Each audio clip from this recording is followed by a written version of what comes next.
Good morning, traders. Welcome to today's market review. This is Razak at CMTrading. Today is November 27th, 2014, and today is Thursday. So those of you who are not familiar, today is Thanksgiving in the United States, which means that many of the symbols in the markets actually will be closed today and not operating.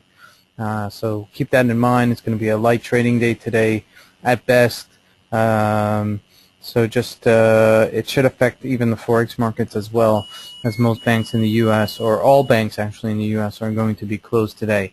So keep that in mind. Just looking at the economic calendar today, ECB President Mario Draghi will be speaking later today at 1:30, and then Japanese is going to have a CPI number coming in the middle of the night, and then we're going to have some more numbers coming out of the euro. It may rattle the markets on Monday. What happens over the weekend. Tomorrow is known as Black Friday, and Monday is known as Cyber Monday. Two of the most busiest shopping seasons in the United States, and many of the strategists and analysts look for indications as to the strength of the economy based on how consumers are spending their money over the weekend. So it might be an interesting thing just to keep your eyes open in terms of the news, just to see what's going on in terms of giving you some perspective of what's going to happen next week. Looking at the Euro USD here, we're rallying nicely since the beginning of the week actually. We started out at 123 and we're at 125 here.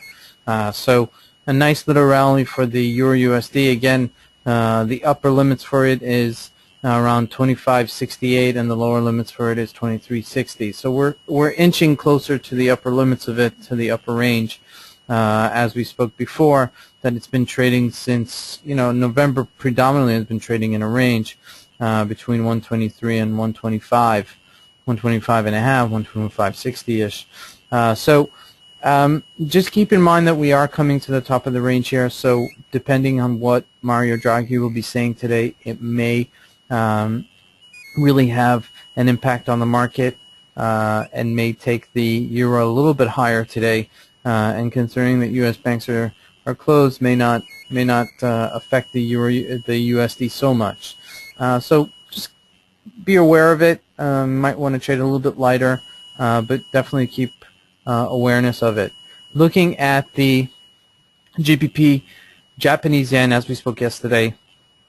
Continued rally in it. As you can see, we're trading even higher at 185.57, and this is a major rally for this, and we're on its dead highs. So like we mentioned earlier, don't beat the tape, don't fight the tape.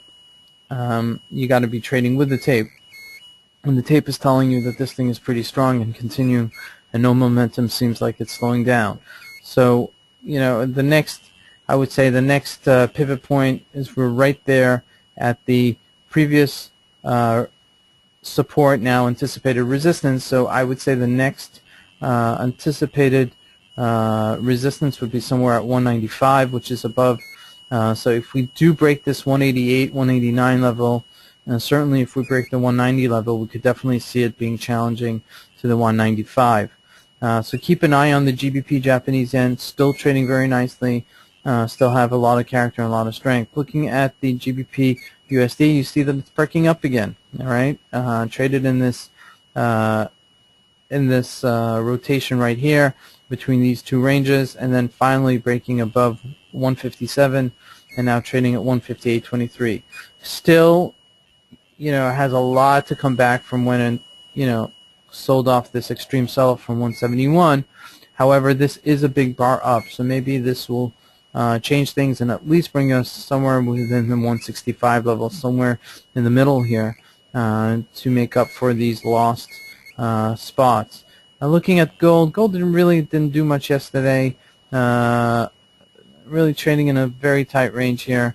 We traded to, looking at a 4-hour chart, just looking yesterday, we sold off very sharply and then came right back. So I mean, that could have been just of low volume trading. So really nothing to really write home about in gold.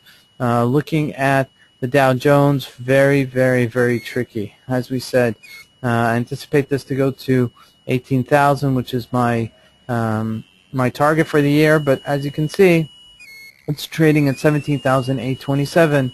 And it's still, just teasing you a little bit, up 12 points, 17 points up in the day. So it's really just a big tease. So, it's hard to trade it. Okay, this is a grind up. Okay, and we've mentioned this before. May sell off after Thanksgiving a little bit, and then take up to 18,000 before the new year. Again, that's just my perspective of it, but always can challenge it. Looking at the oil over here, oil is at $72 a barrel, really selling off from 76, and we're testing that low for the year again, and we're just below it because we're before 173. So let's look for a support level. You see, look at this chart. I mean, this is unprecedented for this time of the year. I could see so many people getting hurt here just because they anticipated different lows for it, and buying as it's going against them and really fighting the tape. So we're at 72 here. I would say 70 is the next support level. If we breach that, maybe we'll go down to even 55. Who knows? Okay, it's not a good time to be holding oil in reserves right now because the prices are falling. I think that covers the gamut today. Again, just keep in mind it's going to be a lighter day in trading just because the markets are closed in the U.S. Some of the symbols would be closed in the U.S., and as a result, you should receive a mailer from us sometime today with the proper trading times for the signals. This is Fred Razak at CMTrading. I want to wish you guys a great trading day. Thanks.